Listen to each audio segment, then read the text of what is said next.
Hello and welcome to our webinar. This webinar is an introduction to basic nutrition for families and settings. In this module, we will cover an introduction to basic nutrition, an introduction to school food standards, the Eatwell guide, an overview of fat, sugar and salt, and a carousel of nutrition-based activities that you can use in your settings. Current health status of children in the UK suggests that more than a fifth of children are either overweight or obese by the time they join reception class in primary school.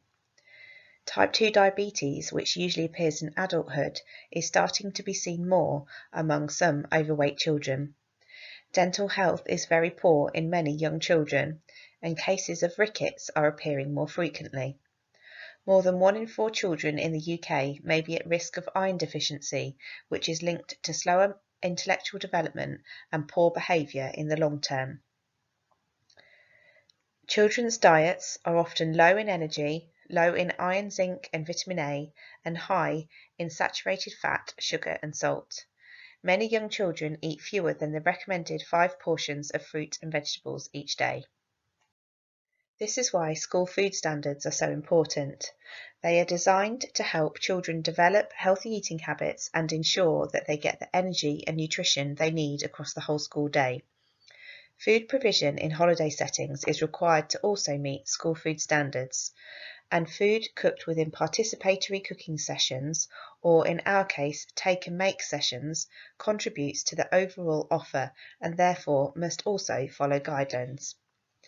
Let's Cook recipes are underpinned by the messaging within Public Health England Eatwell guide and therefore falls within the guidelines.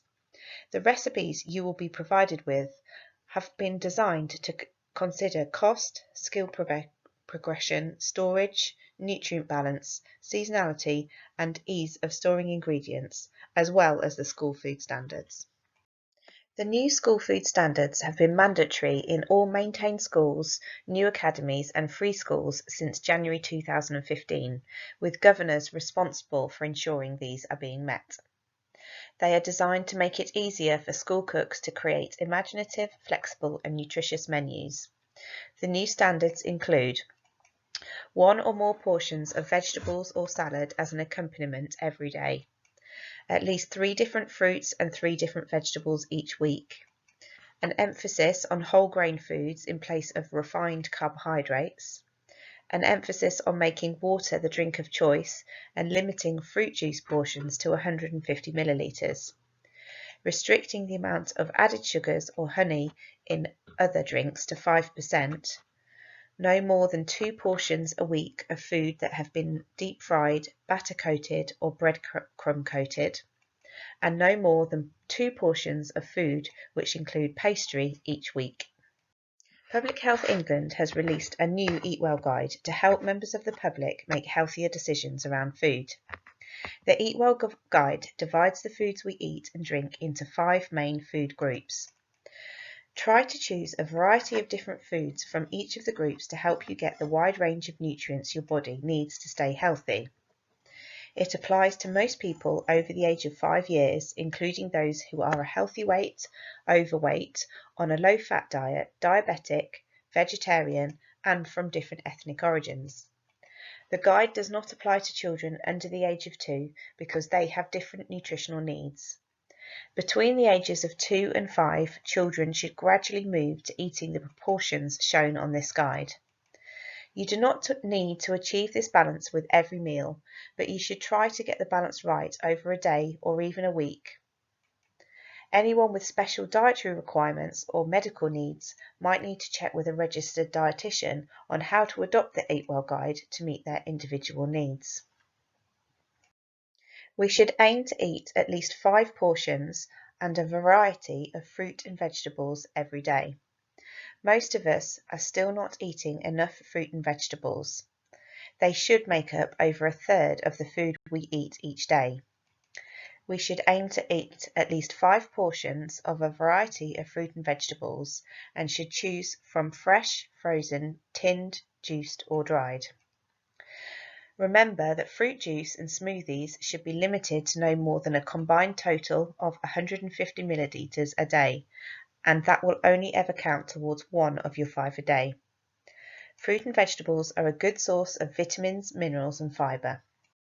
We should base our meals on potatoes, bread, rice, pasta or other starchy carbohydrates. Starchy food should make up of just over a third of the food we eat. We should choose higher fibre, whole grain varieties such as whole wheat pasta and brown rice, or simply leaving skins on potatoes. There are also higher fibre versions of white bread and pasta. Starchy foods are a good source of energy and the main source of a range of nutrients in our diet. We should have some dairy or dairy alternatives such as soya drinks and yogurts. Milk, cheese, yogurt and fromage frais are good sources of protein and vitamins, and they're also an important source of calcium, which helps keep our bones strong. We should try to go for lower fat and lower sugar products where possible, like 1% fat milk, reduced fat cheese, or plain low-fat yogurt. We should try to eat some beans, pulses, fish, eggs, meat, and other proteins. These foods are good sources of proteins, vitamins and minerals. Pulses such as beans, peas and lentils are good alternatives to meat because they're lower in fat and higher in fibre and protein too. We should choose lean cuts of meat and mince and eat less red meat and processed meat like bacon, ham and sausages. We should aim for at least 2 portions of fish every week, one of which should be oily such as salmon or mackerel. We should choose unsaturated oils and spreads and eat them in small amounts. Unsaturated fats are healthier fats and include vegetable, rapeseed, olive and sunflower oils. We should remember all types of fat are high in energy and should be eaten sparingly. We should eat foods high in fat, salt and sugar less often and in smaller amounts. These foods include chocolate, cakes, biscuits, sugary soft drinks, butter, ghee and ice cream. They're not required in our diet, so should be eaten less often and in smaller amounts. We should drink plenty of fluids. The government recommends 6 to 8 cups or glasses a day. Water, lower fat milks and lower sugar or sugar-free drinks, including tea and coffee, all count. Fruit juice and smoothies also count towards our fluid consumption, but they may contain free sugars that can damage our teeth, so these should be limited to a combination total of 150 milligrams per day. The British Nutrition Foundation have put together the Find Your Balance resources to help individuals learn more about portion sizes. We are all individuals with different needs, but for healthy adults, the range of different foods we need is pretty much the same for all of us. However, the amount of food we need varies from person to person. For example, if you're very tall or very active, you may need more and could have larger portions. Or if you're a small person, sedentary, or trying to lose weight, you may need smaller portions. If you use the hand measures, then portion sizes will vary with the size of your hands, and so generally, bigger people will automatically get bigger portions and smaller people will get smaller ones. There are lots of different ways to eat a healthy diet, and you can use this guidance to fit in with your preferences and beliefs. On average, we should be eating 5 or more portions of fruit and vegetables per day. We should eat 3 to 4 portions of starchy carbohydrates per day and 2 to 3 portions of beans, pulses, fish, eggs, meat or other proteins. We should also aim for 2 to 3 portions per day of dairy or other alternatives. These images show how we can use our hands to help us measure our portion sizes. So for example, 2 handfuls of dried pasta equates to 75 grams. A bunch of spaghetti measured using your finger and thumb equates to 75 grams. The amount of cooked pasta or rice that would fit into 2 cupped hands equates to 180 grams. A baked potato about the size of your fist is 220 grams. About 3 handfuls of breakfast cereal is 40 grams. A piece of cheddar cheese about the size of 2 thumbs together is 30 grams. To summarise, there are 6 priorities of eating a healthy diet. Number 1, eat at least 5 portions of a variety of fruit and vegetables every day.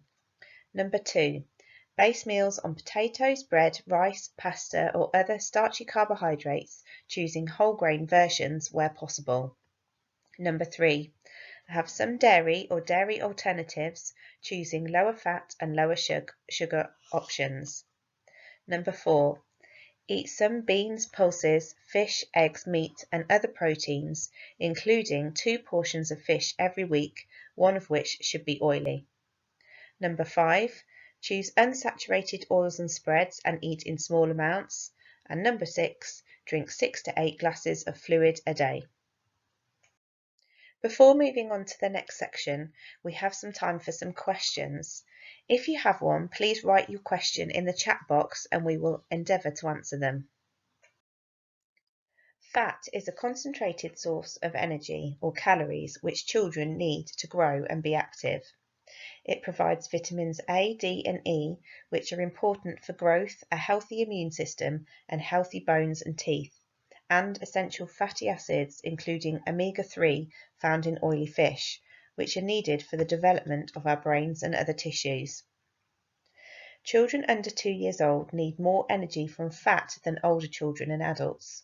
However, between the ages of 2 and 5, children should gradually move towards a diet recommended for older children and adults, with less energy provided from fat and more from fibre.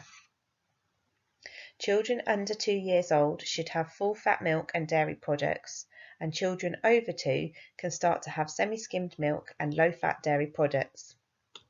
It's important to get the right amount of energy from fat because consuming more than is needed may lead to excess weight gain. There are 2 types of fat, unsaturated and saturated. It's important to limit the consumption of foods high in saturated fat and to use unsaturated fat in cooking. Saturated fat comes mainly from animal sources and includes foods such as cheese, meat and meat products, butter and cakes. Unsaturated fat mainly comes from plant and fish sources and includes foods such as vegetable oils and oily fish. Over time, a diet high in saturated fat can cause high cholesterol, increasing the risk of coronary heart disease, diabetes, and some cancers. Therefore, it's important to limit the amounts of foods high in saturated fat in your diet and use unsaturated fat in cooking where possible. There are 2 different types of sugars that are found in food. These are either naturally occurring sugars or free sugars that have been added during the processing or cooking. Naturally occurring sugars are found in fruit, vegetables and milk. These sugars are not harmful to young children and it's not necessary to limit those foods. Free sugars are found in foods such as cakes, biscuits, fizzy drinks, chocolate and sweets. Foods high in this type of sugar fill children up quickly, providing calories but very small amounts of essential nutrients. Consuming food and drinks high in free or added sugars also causes tooth decay. Young children are particularly vulnerable to tooth decay because the enamel on their teeth is not as strong as adult teeth. Decay in children's first teeth can affect the development of their adult teeth. This slide shows the maximum daily amounts of added sugars. For a 4 to 6-year-old, this equates to 5 cubes or 19 grams of sugar. 7 to 10-year-olds is 6 cubes or 24 grams. 11 years and older is 7 cubes or 30 grams per day. For children aged 2 to 5 years, it is less than 4 cubes or 15 grams per day. For more information, please visit the NHS website and click on the Sugar Smart tab. Salt or sodium chloride is the main dietary source of sodium. Food labels will quote values for salt, sodium or both. Sodium is needed to maintain fluid balance in the body and for nerve and muscle function. However, consuming foods high in salt can lead to high blood pressure and heart disease in later life. The maximum daily amount of salt for children aged 1 to 3 is 2 grams and 4 to 6-year-olds is 3 grams. Older children and adults is 6 grams, which is just a teaspoon. Most salt consumed is found in processed foods such as ready-made sauces, soups, stocks, condiments, gravy granules, and meat products.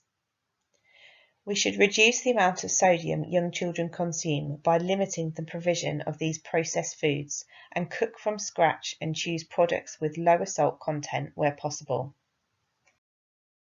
In the UK, repeating nutritional information on the front of pre-packaged food and drinks is voluntary, but most of the major supermarket and many food manufacturers provide this information.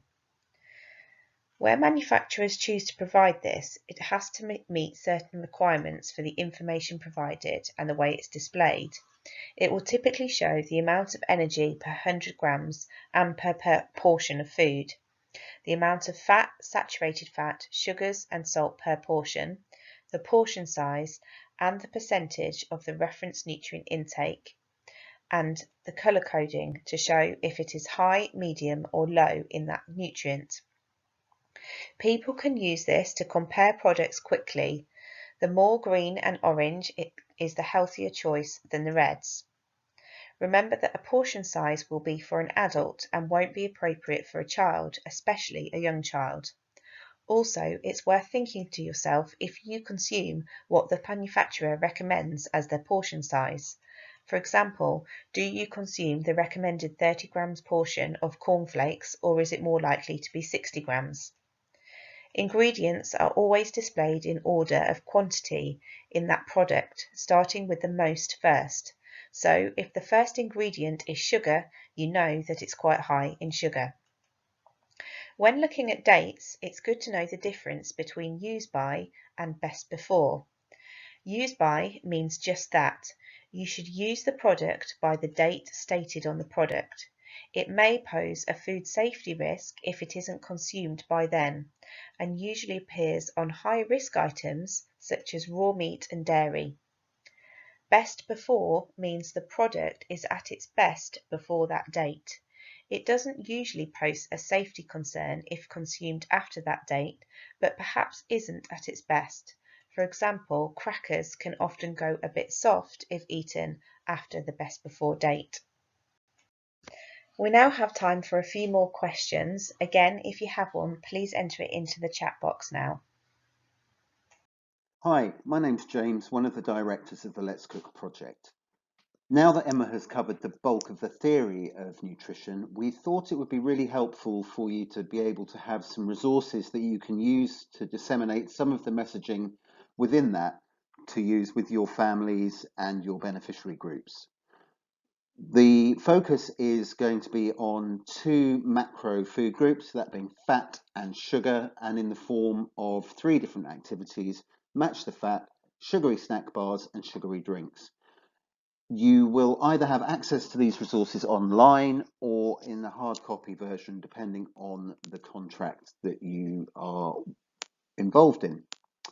So, match the fat. This is, as it says on the tin, an idea where you get your participants to use their perception of high and low fat foods and match a quantity of pre-weighed fat against those foods.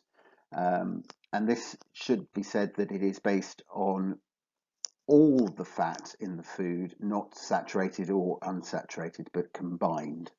So you'll see what we've got here are a range of cards with commonly consumed foods and pots which have got, in this case, lard because it remains solid at room temperature, in pots which have got the weight labelled on top.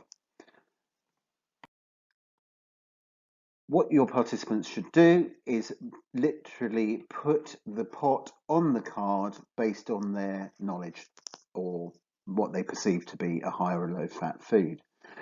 These cards or this photo shows the actual answers, and from this you can start to have some discussion.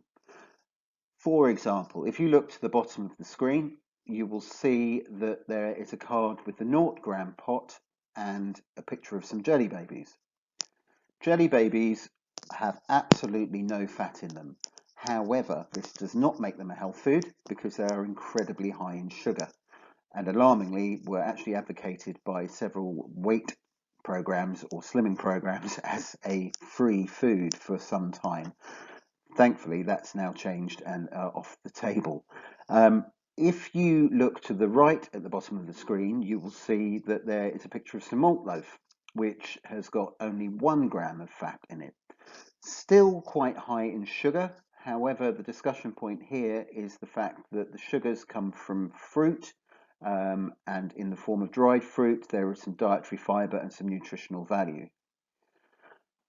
Another discussion point, for example, is if you look at the top of the screen, you will see that there are 2 slides side by side. You've got an avocado with 15 grams of fat and a cream and jam donut with 16 grams of fat. The avocado, what is perceived or commonly called good fats, but actually unsaturated fats, and a range of micronutrients in there as well. If you look at the donut, it's going to primarily be a source of saturated fats. If you think about the information you've already received, saturated fats come from animal sources, so therefore in this case the dairy and the cream, and also the fact that the donut is likely to have been deep fried. So obviously one healthier choice, one unhealthier choice. This can be a discussion also around cooking methods. So for example, if you look at the top in the middle of the screen, you have got a takeaway curry with rice. Takeaway curry, potentially very high in ghee, potentially a curry made with cream, could easily be substituted for a curry made with sunflower oil, and therefore switching from saturated to unsaturated fat and a lower quantity. And also having a tomato-based curry rather than a cream-based curry massively reduces that fat intake. If you look on the left-hand side of the screen towards the bottom, you've got a takeaway burger meal. No restaurants have been harmed in the production of this slide. And what you will see there, it's 44 grams of fat. When you think about what the recommended daily allowance is for an adult male of 40 grams, you can see that you are already tipping the scales in terms of your RDA in just one meal. These are all sorts of conversations that you can be having with your beneficiaries. Don't worry, you don't need to know all of the information right now. We have provided crib sheets which give you all of the answers, how to set up this activity, and also some sort of useful discussion topics until you're confident in delivering the messaging yourself. The main reason for admission to hospital for children under 5 in the UK is for tooth extraction, and this is partially attributable to the consumption of sugary drinks. Bearing this in mind, we've included in the resources available some cards looking at sugary drinks. What you'll see is 5 cards with 5 commonly available products. We've got a cola, a blackcurrant juice drink, orange juice, an energy drink, and a smoothie. The purpose here is to look at the sugar content and to potentially rank these in order of healthiness, or which has got the lowest sugar, which has got the highest sugar. What you do need to remember at this point is free sugars are either added in terms of not naturally occurring or have been processed in some way. So a free sugar would be in orange juice because you've processed the orange, or in a smoothie because you've processed the fruit. What you will see here is you've got the ingredients list as it appears on the label under the image of the product. Ingredients lists go from the ingredient that has the highest quantity at the start to the lowest quantity at the end. So you could here ask your participants to rank the products based on their perception of what is a high or a low sugar, bearing in mind that sugar can be listed as a different name, i.e. glucose or fructose, and you could just have a discussion around that. The second way that you can use the cards is just as we did with Match the Fat, is you can pre-weigh or pre-measure the total quantity of free sugars in the product, label it and ask your participants to match the pot to the card, bearing in mind that a teaspoon of sugar is 5 grams or approximately 1 sugar cube. And here we have the cards matched with the pots of sugar. Finally, the other way that you can use these cards is slightly more complicated and maybe for adults or for more numerate or older children. So on the card that's got the grid on the right hand side of this slide, you have got the nutritional information as it appears on the product. What you would ask your participants to do is to basically look at this label, which more often than not will be listed per 100 grams or per 100 mils in the case of a drink, and ask them to weigh out the quantity of sugar as if you were to consume the entire product. These products have been chosen because they tend to be consumed in one sitting. What you have to watch out for in this instance is the fact that sometimes the per 100 gram or the per 100 mil may be different to the quantity consumed. So for example, in this instance, the smoothie is 380 mils, but the label is per 100. Your participants will have a tendency to just replicate what the label says rather than what the quantity of the product actually is. So when you're talking about the total consumption of sugar, it may be very different to what they think they're actually consuming. The second product that we're looking at is sugary snack bars. These are products that tend to get eaten on the go as an alternative to breakfast cereal. They're often higher in price and definitely higher in sugar. The other issue with a snack bar over an actual bowl of cereal is you tend not to have the consumption of milk, which, as we know, provides calcium and other micronutrients. Again, as with the sugary drinks, this activity can be carried out as a matching activity or a calculating activity or as an ingredients activity. But also with the sugary snack bars, we have an opportunity to have a look at labeling and how labeling can influence the choices we make when we're choosing the products we buy. For example, the name of the product might be something like Go Ahead, Nutrigain or Nature Valley. Other products are available, but they all imply health, and that's something that you need to be aware of. For example, the Nutrigrain packet might be high in sugar because of the fact that it's got dried fruit in it. The Go Ahead, for example, particularly when you're looking at the label, which is primarily advertised as a slimming product or a product that is friendly for somebody that's watching their weight. The labeling is all around a per biscuit bar, but they are actually packaged in 2 biscuit portions. Again, just getting people to think and consider what it is that they're actually consuming versus what they think they're consuming. Now we'll have an opportunity for any questions and discussion around sugar, fat, and the activities that we've provided, and hopefully have some interesting discussion. Thank you very much.